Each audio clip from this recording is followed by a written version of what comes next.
ચલો વિદ્યાર્થી મિત્રો,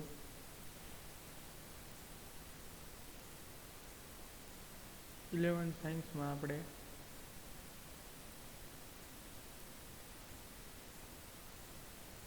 ચેપ્ટર નંબર 9 જે છે 8 એટલે કે ચેપ્ટર નંબર 8માં આપણે ગુરુત્વાકર્ષણ વિશે જે છે એ સ્ટડી કરવાનું છે ચેપ્ટર નંબર 8ની અંદર. તો એનું જે છે આપણે ઇન્ટ્રોડક્શનથી સ્ટાર્ટ કરીએ, પછી આપણે કેટલું પોર્શન એમાં સ્ટડી કરવાનો છે એ પણ જોઈએ.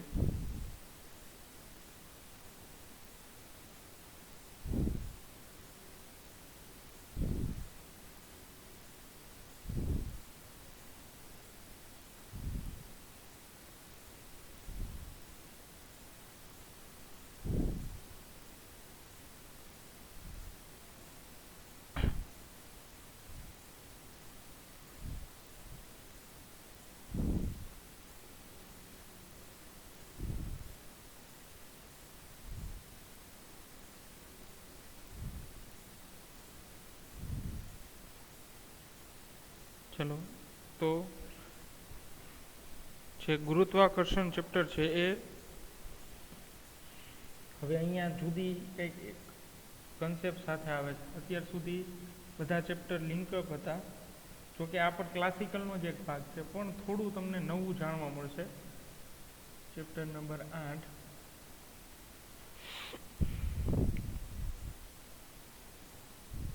ગુરુત્વાકર્ષણ.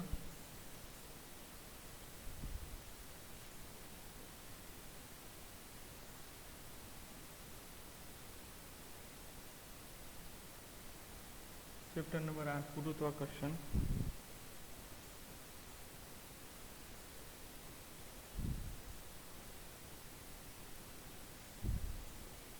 હવે જો ગ્રહોની જે ગતિ છે, અથવા તો જે આપણું સોલાર પેનલ છે, આખું સૂર્યમંડળ છે, આખું સૌરમંડળ જેને કહેવાય, હવે એની એક રેન્જ છે કે કોઈ એક ફિલ્ડ છે કે ત્યાં સુધી એનું બળ એક લાગે છે. કોઈ બધા નાના નાના ગ્રહો અથવા તો બધા જે ખગોળના પાર્ટિકલ છે, ખગોળની અંદર એટલે કે અવકાશની અંદર રહેલા જે કણો છે, પદાર્થો છે, જે દળ ધરાવે છે, તો એ બધા કઈ સિસ્ટમની અંદર, તો કે સોલાર સિસ્ટમની અંદર રહીને વર્ક કરે છે, જુદા જુદા વેગથી ગતિ કરે છે એના અરાઉન્ડ. તો આ ચેપ્ટરમાં ખાસ કરીને એની જ ચર્ચા કરવાની છે. સાથે સાથે પૃથ્વીનું ગુરુત્વાકર્ષણ જે છે એની પણ ચર્ચા કરવાની છે કે પૃથ્વીનું ગુરુત્વાકર્ષણ સપાટી પર કેટલું હોય, સપાટીથી દૂર જઈએ ત્યારે કેટલું હોય, સપાટીથી અંદર ડેપ્થમાં કેટલું હોય. તો એની બધી જે છે એ વિશેષ ચર્ચા આપણે કરવાની છે. તો ઇન્ટ્રોડક્શન જે છે એ ખાસ અગત્યનું છે. તો જોઈએ ઇન્ટ્રોડક્શનની અંદર આપણે ક્યાં ક્યાં સાયન્ટિસ્ટોએ જે છે એ અલગ અલગ માહિતી આપેલી અને અલગ અલગ યોગદાન રહેલા છે એની આપણે ચર્ચા કરી, અને પછી જે છે આપણે ચેપ્ટર જે છે એ સ્ટાર્ટ કરીએ.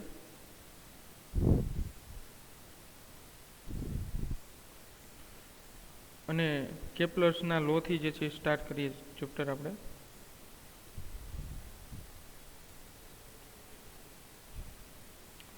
હવે જો વિદ્યાર્થી મિત્રો કે આપણે ઇન્ટ્રોડક્શનની વાત કરીએ તો બહુ આપણું જે ખગોળશાસ્ત્ર છે ને વિદ્યાર્થી મિત્રો, એ બહુ જ જૂનું છે.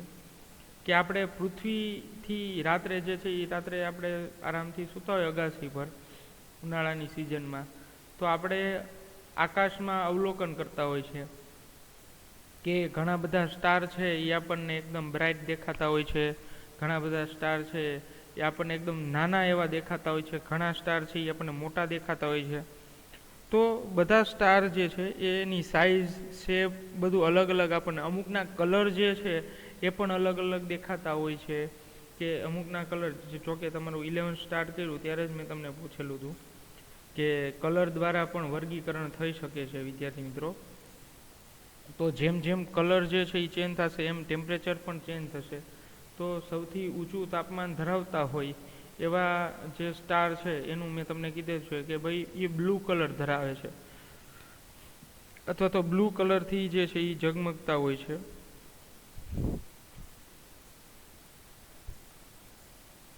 ત્યારબાદ જે સૌથી ઠંડા સ્ટાર છે તો એ લાલ કલરનો રંગ ધરાવે છે, અથવા તો મધ્યમાન જે ટેમ્પરેચર ધરાવતા હોય તો એવા ગ્રહો છે એ પીળા કલરના રંગનું જે છે એ ઉત્સર્જન કરે છે.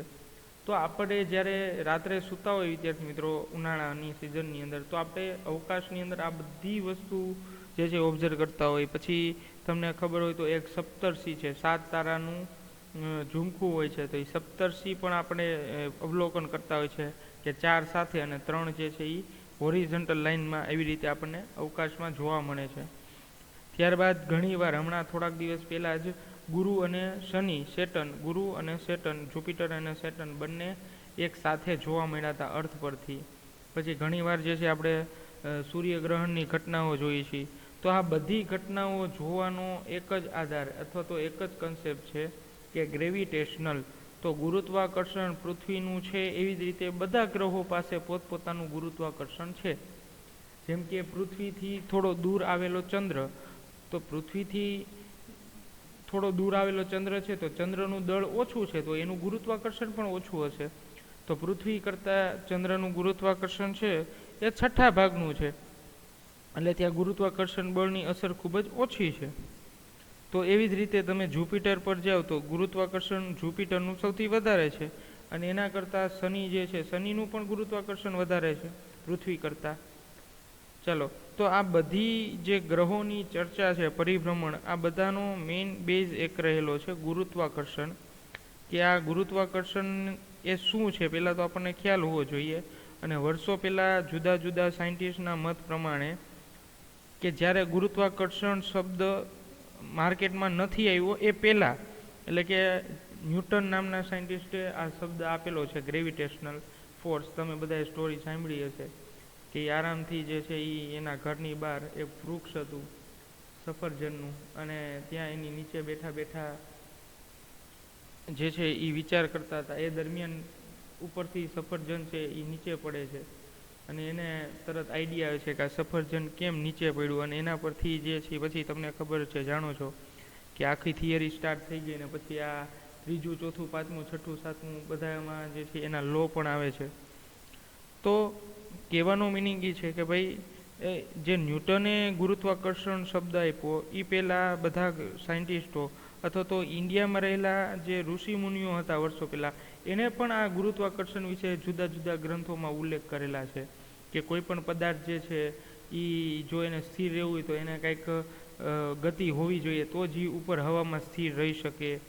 પછી એ બધી વસ્તુ વિદ્યાર્થી મિત્રો તમે જુઓ તો આપણું જે વેદ પુરાણ છે એ પણ કંઈ સાયન્સથી યુરોપિયન કન્ટ્રીથી કમ નથી. એમાં પણ ઘણા બધા ઉલ્લેખો કરેલા છે, અને મે બી કદાચ એના પરથી પણ આ બધા જે યુરોપિયન કન્ટ્રીના સાયન્ટિસ્ટ છે, બ્રિટિશ સાયન્ટિસ્ટ છે, એ બધા એની પણ કોપી કરી લીધી હોય. મે બી એવું પણ બની શકે, પરંતુ બહુ હિસ્ટોરિકલ છે. ગ્રેવિટેશનલ ચેપ્ટર છે એ બહુ હિસ્ટોરિકલ છે, બહુ જૂનું છે.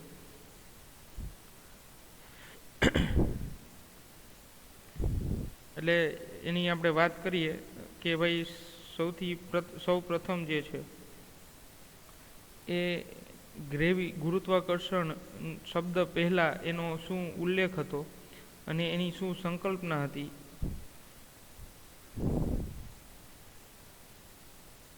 ચાલો, તો વિદ્યાર્થી મિત્રો, ગુરુત્વાકર્ષણ જે છે એ ગ્રહોની ગતિ અંગેની સૌપ્રથમ જે મોડલ છે એ લગભગ 2000 વર્ષ પહેલાં, આશરે 2000 વર્ષ પહેલાં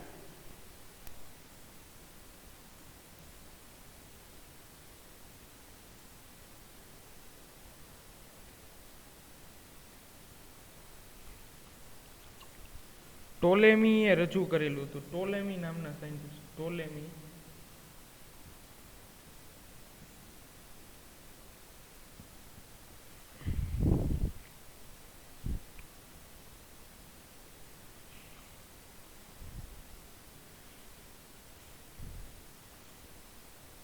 તો જુઓ શબ્દ વિદ્યાર્થી મિત્રો, જો આ બધા નવા નવા શબ્દ તમને સાંભળવા મળશે.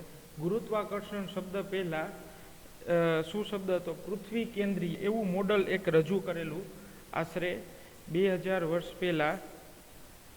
ટોલોમી નામના સાયન્ટિસ્ટ હતા કોઈ, એણે જે છે એ પૃથ્વીનું આવું કોઈ એક મોડલ, ગ્રેવિટેશનલનું મોડલ એટલે કે પૃથ્વી કેન્દ્રીય મોડલ તરીકે રજૂ કરેલું. એટલે બહુ વધારે થઈ ગયા વિદ્યાર્થી મિત્રો, અત્યારે 2020 હાલે છે.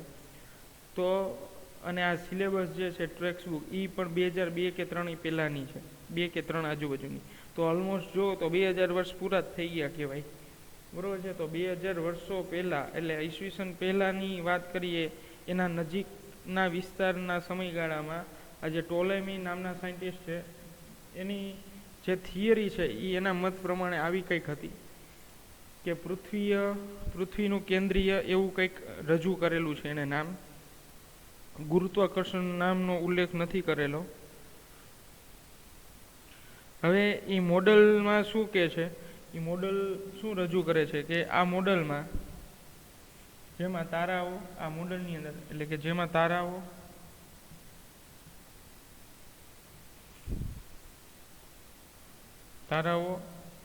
સૂર્ય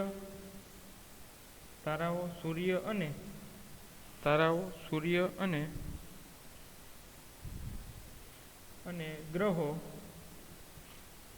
એ બધા આકાશી પદાર્થો છે. ગ્રહો એ બધા આકાશી પદાર્થો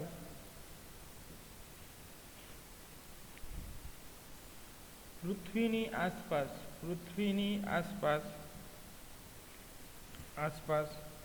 ભ્રમણ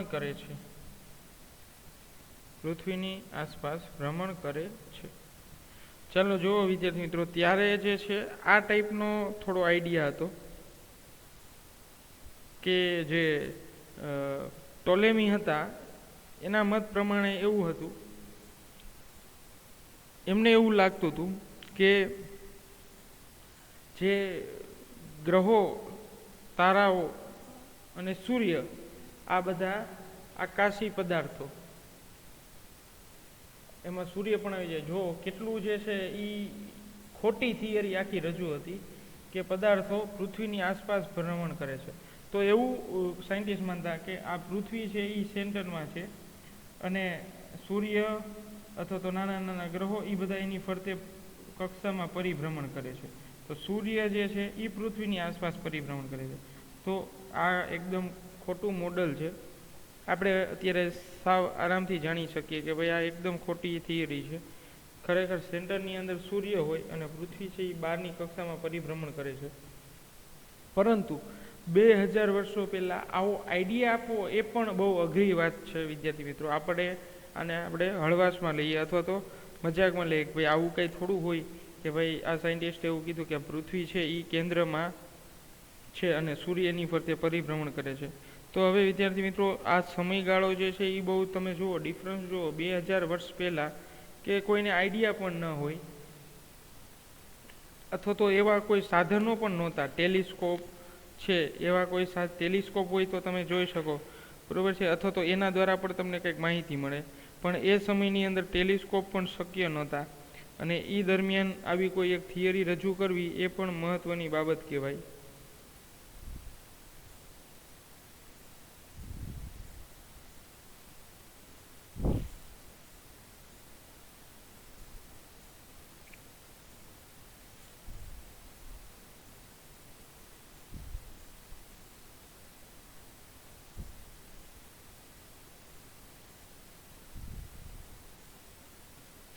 તો જો વિદ્યાર્થી મિત્રો, તો આ સમયગાળાની અંદર તમે જોઈ શકો, કલ્પના પણ કરી શકો કે ભાઈ આપણે તો એ અત્યારના સમયમાં પણ કલ્પના કરવી અઘરી છે કે ભાઈ એ સમયમાં વગર ટેકનોલોજીએ આ લોકો આવું એક મોડલ પણ રજૂ કરી લીધું કે પૃથ્વીનું કેન્દ્રીય મોડલ. ભલે ખોટું તો ખોટું, પણ આ જે વિચાર રજૂ કરવા વિદ્યાર્થી મિત્રો, સાયન્સની અંદર એ જ અગત્યનું છે કે તમને જે કોઈ પ્રશ્ન થાય એ મહત્ત્વનું છે. કે ભાઈ ન્યૂટન હતા, એને એવો પ્રશ્ન થયો કે ભાઈ સફરજન જે છે એ માથા ઉપર જ કેમ પડ્યું. આપણા જે છે ઇન્ડિયાની અંદર તો મેજોરિટી જે છે એ એવો આઈડિયા આવવો અઘરો છે. આપણે હોય તો શું કરીએ, પૈસા પર જઈને ખાઈ લઈએ, ભાઈ આપણે ખાવાથી કામ છે. પણ એવું નથી વિદ્યાર્થી મિત્રો. સાયન્સની અંદર ક્વેશ્ચન થાય એ જ ઇમ્પોર્ટન્ટની બાબત છે. અને એના જે ક્વેશ્ચન થાય આપણે, અને એ ક્વેશ્ચન પરથી જ આપણે જે છે તર્ક લગાડીને આપણે એ થિયરીના એન્ડ સુધી પહોંચી શકીએ. તો ઇન્ટ્રોડક્શન જે છે બહુ સારું છે, આનું સમજવા જેવું છે કે તમને ખ્યાલ આવે કે ભાઈ આ લોકો કઈ રીતે એના મેન્ટલ જે છે એ આઈડિયા હતા, મેન્ટલી આઈડિયા જે છે કઈ રીતે કામ કરતા હતા, કે ભાઈ પૃથ્વીના મોડલ જે છે, કે પૃથ્વીની આસપાસ જે ગ્રહો રાત્રે જે છે તારાઓ દેખાય છે, તો એ કઈ રીતે દેખાય છે, અને કોણ પરિભ્રમણ કરે છે, કોણ સેન્ટરમાં છે, આ બધી વસ્તુનો વિચાર જે છે એ બહુ અઘરો છે. પહેલાં તો વિદ્યાર્થી મિત્રો જે ગ્રીક સાયન્ટિસ્ટો હતા એવું માનતા હતા કે પૃથ્વી છે એ આવી સમતલમાં છે, પૃથ્વીનો આકાર જે છે એ વર્તુળાકાર નહીં પણ આવો સમતલમાં છે. તો આવા ગ્રીક સાયન્ટિસ્ટોમાં તો બહુ રૂઢિચુસ્તતા હતી વિદ્યાર્થી મિત્રો. ત્યારે ઘણા એવું કહેતા, બરોબર છે, ઘણા સાયન્ટિસ્ટોએ 15મી કે 14મી સદીમાં એવું પણ રજૂઆત કરી કે પૃથ્વી ગોળ છે અને એ પરિભ્રમણ, સૂર્ય છે એની ફરતે પરિભ્રમણ કરે છે. એ પણ ખોટી થિયરી હતી.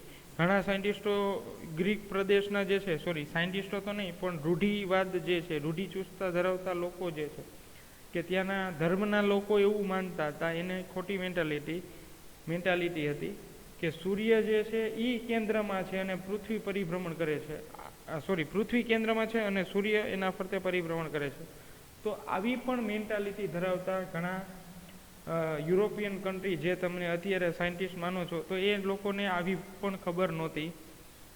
અને એ એવું માનતા હતા કે જે સમુદ્રનો ભાગ છે તો એ એક જ સમુદ્ર છે, એક જ સૂર્ય છે, અને એનો એક જ્યાં વિસ્તારમાં વસે છે લોકો, એ જ એનો દેશ છે, એ સિવાય બીજે ક્યાંય લેન્ડ એટલે કે જમીન આવેલી નથી. તો આવા પણ ઘણા બધા આઈડિયા અને વિચારો હતા. તો વિદ્યાર્થી મિત્રો તમે સમજી શકો કે જુદા જુદા વિસ્તાર, એટલે પૃથ્વીની અંદર તો ઘણા બધા દેશો આવેલા છે, તો જુદા જુદા દેશોમાં ગુરુત્વાકર્ષણનો શબ્દ પણ જુદો જુદો છે, જુદા જુદા નામ આપેલા છે, અથવા તો જુદી જુદી થિયરીઓ પણ રજૂ કરેલી છે. ચાલો, તો આ જે છે એ કેન્દ્રીય કે પૃથ્વીનું કેન્દ્રીય મોડલ છે એ ટોલેમી દ્વારા રજૂ કરવામાં આવેલું હતું. ત્યારબાદ જોઈએ આપણે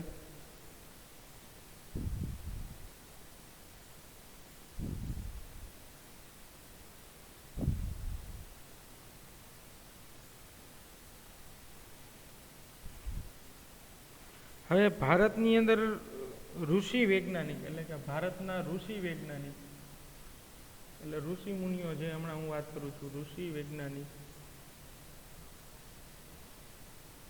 એ છે, તમે બધા જાણો છો, આર્યભટ્ટ.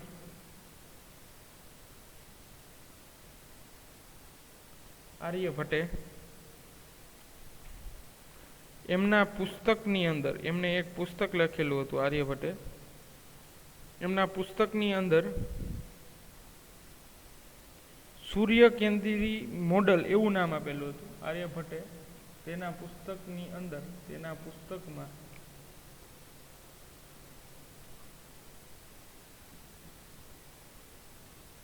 સૂર્ય કેન્દ્રી એવો એક વર્ડ છે, સૂર્ય કેન્દ્રી આવા કોઈ નામનું, સૂર્ય કેન્દ્રી આવા કોઈ નામનું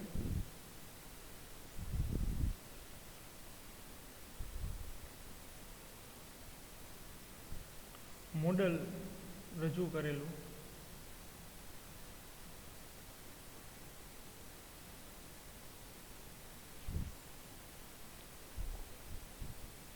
અને એ મોડલ જે છે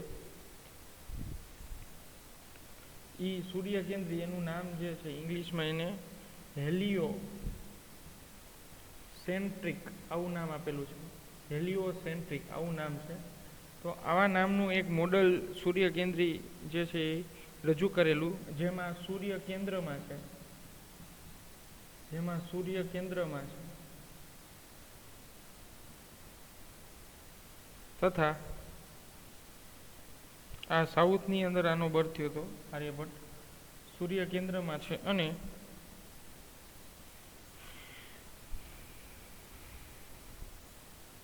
બધા જ ગ્રહો બધા જ ગ્રહો તેની આસપાસ પરિભ્રમણ કરે છે. એટલે એમાં આપણી પૃથ્વી પણ આવી ગઈ કરે છે. તો વિદ્યાર્થી મિત્રો એટલું વિચારો કે ભારતના જે આ આર્યભટ્ટ છે એ તો ઈસવીસન પૂર્વે 746 એટલે ઈસવીસન પહેલાં ઘણા બધા વર્ષો પહેલાં એમણે આવા તર્ક રજૂ કરેલા. તો આ બહુ જ વિચારવા જેવી બાબત કહેવાય કે એ સમયની અંદર આટલા વિકસિત વિચારો રજૂ કરવા કે ભાઈ સૂર્ય સેન્ટરમાં છે અને બધા ગ્રહો એની આસપાસ પરિભ્રમણ કરે છે. તો બહુ જ સારી એવી થિયરી કહેવાય કે જે એ સમયની અંદર રજૂ કરી અને એવો વિચાર આવવો એ પણ જરૂરી છે. અને આ પરફેક્ટ મોડલ છે. અત્યારે ખરેખર આ રિયલ મોડલ છે. સૂર્ય કેન્દ્રમાં જ છે અને બધા જ ગ્રહો એની આસપાસ પરિભ્રમણ કરે છે. તો વિદ્યાર્થી મિત્રો તમે એક રીતે વિચારો કે ભાઈ આપણે યુરોપિયન કન્ટ્રીના વખાણ કરીએ છીએ કે ભાઈ એના સાયન્ટિસ્ટો વધારે છે, પણ વર્ષો પહેલાંનો જો ઇતિહાસ જુઓ તો ભારતના જે ઋષિ વૈજ્ઞાનિકો જે હતા એટલે ટૂંકમાં એ પોતે બધી ટેકનોલોજીથી વિકસિત હતા. જેમ કે મહેલો બનાવવા, કિલ્લા બનાવવા, તમે જુઓ તો હજી 3,000 વર્ષ જૂના જે અમુક પુરાતન તત્વો જે છે એ હજી આપણને મળી આવે છે પૃથ્વી ઉપરથી. તો આર્ય સમાજ સૌથી પહેલાં હતો, ત્યાંથી પછી જે છે એ આપણને ખબર છે કે ભાઈ ઇન્ડિયા જે છે એનું નિર્માણ થાય છે. તો એ પહેલાંના વર્ષોમાં પણ આટલી ટેકનોલોજી હતી, આટલા સમૃદ્ધ હતા, એ ભારત દેશ છે એ આટલો સમૃદ્ધ હતો. તો એનું કારણ છે કે આપણું સાયન્સ સાથે બહુ જૂનો નાતો છે, પણ એને જે છે એ બધા ઋષિમુનિઓએ ધર્મની અંદર કન્વર્ટ કરી લીધો છે કે જેથી કરીને બધા લોકો એને માને. બાકી ખરેખર સાયન્સ સાથે સંકળાયેલો સૌથી જૂનામાં જૂનો દેશ છે તો એ ભારત આવે, પછી ઇજિપ્ત આવે.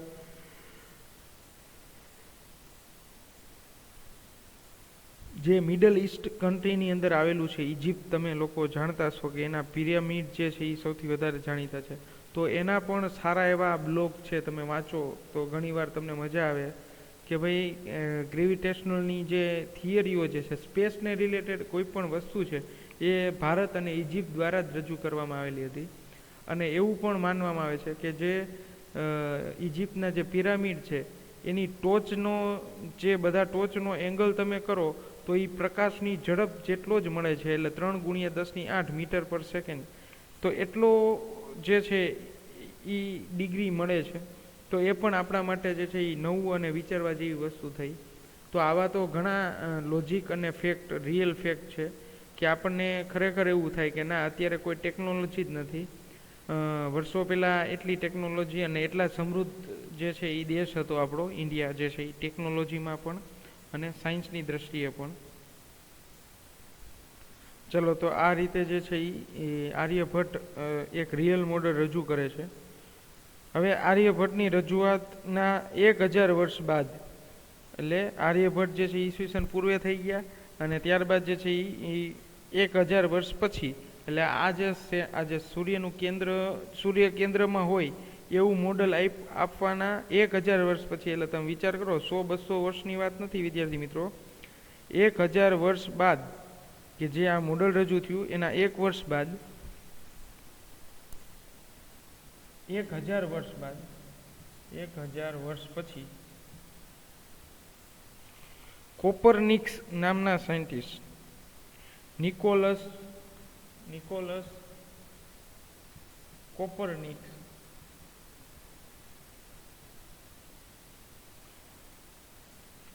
પણ એને પણ આ મોડેલ આપેલું. અને એ મોડલ એવું કે છે કે સૂર્ય જે છે, સન, એ કેન્દ્રમાં સ્થિર હોય છે અને આવી વર્તુળ કક્ષામાં બધા ગ્રહો છે એ પરિભ્રમણ કરતા હોય છે. તો આવું એક પરમાણુ મોડલ એને રજૂ કરેલું. આવડું આ સૂર્યમંડળનું જે પરમાણુ મોડલ જેવું છે એના જેવું જ એક મોડલ રજૂ કરેલું, જે આર્યભટ્ટના સમય બાદ